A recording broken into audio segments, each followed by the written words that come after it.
lalu ada Ibu Elisa dari Dekan yang Fakultas Humaniora, lalu ada Pak Raymond dari selaku Deputi dari Fakultas Humaniora. Nah, latar belakang di launchingnya atau dibukanya digital psikologi ini apa ini Pak di BINUS ini? Ya, terima kasih. Sebenarnya launching digital psikologi ini adalah untuk menjawab kebutuhan industri yang memang kita melihat sudah semakin banyak berubah. Jadi setiap program atau program studi yang ditawarkan oleh BINUS University tentu kita hasil dari kajian, hasil dari riset, dan tentu harus berdasarkan masukan dari berbagai macam elemen, termasuk expert ya, dari baik dari aspek teknologi maupun psikologi gitu. Jadi intinya yang pertama supaya kita bisa menjembatani kampus, menjembatani kebutuhan yang ada di dunia industri saat ini dan juga di dunia teknologi. Itu yang pertama. Yang kedua, karena memang ini adalah bagian dari bentuk komitmen BINUS dalam pengembangan semua produknya melalui program studi yang ditawarkan, yang diharapkan itu relevan dengan semua kebutuhan yang ada, terutama ya untuk di masa depan. Dan kalau tadi teman-teman media mendengar, menyaksikan tadi dari berbagai narasumber mention bahwa memang tantangan kita ke depan itu adalah bagaimana mengintegrasikan teknologi ke dalam kehidupan manusia, apalagi sekarang kita maju ke Society 5.0 di mana teknologi dan manusia itu menjadi aspek yang sangat penting.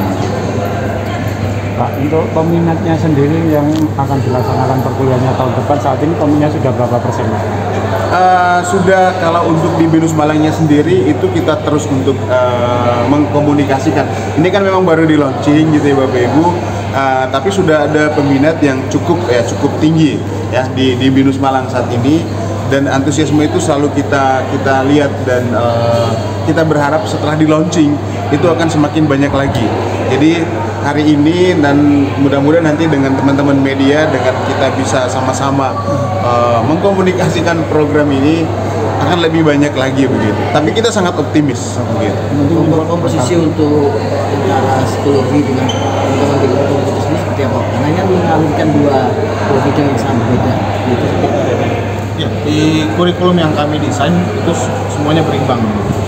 Computer Science itu punya porsinya sendiri 40 SKS, dan psikologi pun juga punya porsinya sendiri 40 SKS. Nah, di tengah-tengah itu kami bikin bikin beberapa mata kuliah yang memang akan sangat spesifik penerapan psikologi di dalam teknologi, atau sebaliknya teknologi yang memang membantu kerja psikologi seperti itu. Tapi memang porsinya itu sama merata.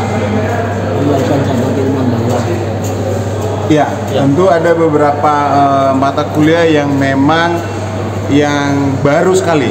Jadi kalau teman-teman nanti melihat beberapa mata kuliah mungkin sangat asing, itu sebetulnya karena memang yang baru ya, itu memang keilmuan yang baru. Jadi perlu juga saya sampaikan bahwa ini kan memang awalnya dari dua nature yang berbeda.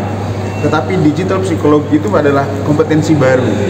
Jadi jangan dilihat ini adalah memang perkawinan dari dua disiplin itu, tapi digital psikologi itu adalah kompetensi baru yang memang dibutuhkan oleh dunia saat ini begitu ya. Jadi memang ada interaksi, ada diantaranya ini ada irisan lah begitu ya, irisan yang memang begitu sangat tipis dan bahkan sampai tak terlihat begitu.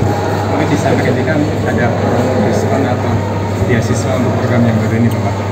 Oh ya, kalau untuk terkait dengan bagaimana framing kita, tentunya BINUS punya mekanisme sendiri ya. Setiap mahasiswa yang masuk ke BINUS kan memang ada prosesnya, ada tes potensi keberhasilan studi. Biasanya dari situ akan ketahuan diskonnya berapa, beasiswanya berapa gitu. Jadi yang pasti BINUS menawarkan berbagai macam program beasiswa, termasuk nanti untuk prodi baru ini gitu ya. Jadi kita sangat inilah mendukung lah begitu. Kapasitasnya berapa Pak? Tahun ini sebetulnya kita hanya buka satu kelas. Ya, kita hanya buka satu kelas yang tahun pertama ini ya 50 dibuka untuk 50. Tapi kalau antusiasmenya itu besar, kita akan buka sampai 2 kelas. Ya, tapi kita tidak mau muluk-muluk, kita akan coba dulu satu kelas dengan kapasitas. Tadi kan Dari sempat dunia industri disinggung. gimana Pak? Dari dunia industri gimana tanggapannya terkait dengan adanya pembukaan digital psikologi ini? Terus kira-kira seberapa besar sih psikologi ini diterapkan dalam misalnya kayak pembuatan game gitu? Ya, kalau kita melihat dari industri pasti melihat dari supply dan demand-nya Pak. Jadi kalau demand-nya sendiri kan sekarang sudah ada Pak, role-role yang memang membutuhkan aspek-aspek psikologi dalam pembuatan produk digital. Cuman memang tadi yang seperti saya bilang, supply-nya ini masih beraneka ragam gitu Pak ya. Makanya digital psikologi ini kalau kita melihat di luar itu sudah banyak ya Pak ya, fakulti-fakulti ataupun school-school di Amerika misalkan udah banyak kan. Kalau misalkan memang ini Indonesia pionirnya adalah BINUS ya, ini sebenarnya di Indonesia bisa menjawab pertanyaan-pertanyaan terkait dengan kebutuhan ketika kita membuat produk berdasarkan aspek psikologi ataupun user centric gitu Pak. Robert, kita kan sempat disinggung bahwa BINUS ini yang dibutuhkan sebenarnya bukan ada kedokteran, tapi dialihkan malah tidak perlu kayak gitu karena digital psikologi ini sangat mendukung. Mungkin dalam hal ini mendukung seperti apa itu untuk yang di bidang kedokterannya? Ya, sebenarnya kan kalau kedokteran kan spesifik ya jelas ya ini sudah sangat ilmunya sudah sangat besar bertumbuh dan semua orang tahu apa yang bisa dipelajari dari Fakultas Kedokteran. Tapi yang poin yang saya mau sampaikan bahwa isu-isu saat ini bukan cuman kesehatan yang bisa ditangani oleh rumah sakit yang notabene seperti yang hasilan dari Fakultas Kedokteran, tapi justru lebih ke aspek bagaimana psikologisnya gitu ya. Yang notabene itu ya sebetulnya kedokteran juga, tapi lebih ke klinis ya kalau saya tidak salah. Jadi ada apa namanya itu ada memang problem yang saya lihat saat ini itu lebih ke kemana akibat interaksi kita dengan teknologi, interaksi kita dengan komputer itu justru menghasilkan penyakit baru gitu ya. Kalau saya membacanya begitu ya, yang memang itu bisa diselesaikan mungkin dengan pendekatan psikologis lebih kuat. Tapi yang kedua juga saya melihat dari sisi industrinya bahwa sekarang kan hampir semua industri bicara data Pak. Data itu sebetulnya soulnya itu kan sebetulnya bisa dibunyikan, bisa dinarasikan. Jadi dia bisa hidup. Nah itu pendekatan psikologis itu sebetulnya itu sangat bagus untuk memahami bagaimana membaca pergerakan data, itu artinya apa gitu ya, membaca sentimen psikologis dari data dan sebagainya. Mungkin teman-teman dari Pak Derwin atau Pak Kempor bisa dalam bantu. hal ini BINUS ingin menguatkan data dan psikologinya Ya, lebih betul. bagus lagi gitu. Oke, mungkin Pak dari Pak Derwin. Derwin. Ya sebenarnya kalau kita bicara data itu kan sangat bervariasi ya Bapak Ibu semua. Kalau khusus untuk yang psikologi ya sosial media itu banyak sekali data yang kita bisa menganalisa terus kita buat sesuatu di sana. Karena pada akhirnya kan sesuatu yang digital kita paling dekat ya kita mempelajari behavior gitu. Tapi di aspek-aspek lain, di ilmu lain juga banyak ya pemanfaatan data itu banyak sekali. Kalau kita mundur 10 tahun yang lalu data nggak sebanyak sekarang, makanya ketika data ini banyak kita bisa manfaatkan. Gimana Pak?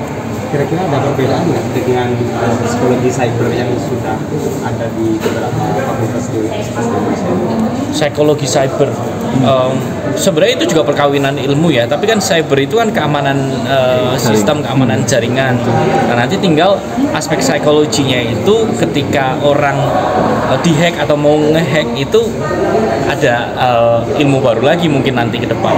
Bahkan kalau saya memprediksi beberapa waktu ke depan itu kayak sekarang deh ada pasti kan belakangan ada apa ya job title yang baru kan, judul-judul kerjaan yang baru kan belakangan pasti muncul. Mungkin ini setelah nanti sesaat sebelum masuk angkatan pertama digital psychology lulus, mungkin ada ilmu baru, mungkin ada jabatan baru yang sebenarnya perkawinan antara CS dan psikologi ini nanti akan jadi job title baru tuh. Prediksi saya sih akan ke arah sana.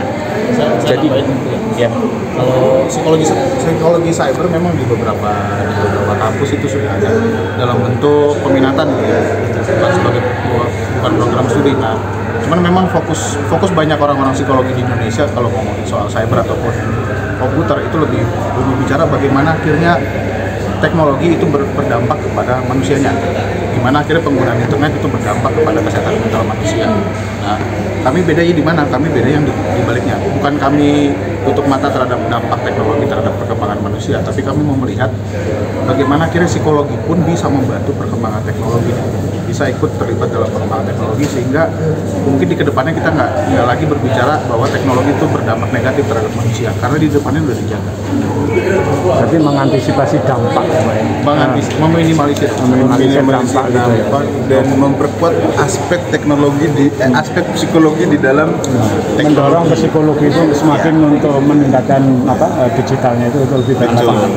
Teknologi dijiwai lah begitu ya, lebih dijiwai, bukan hanya sebagai Diberi rasa. Ya, diberi rasa. Meskipun rasa itu Tidak tergantikan. tergantikan. Jangan sampai terdampak tapi memberikan dampak positif Memberi gitu, Pak. dampak.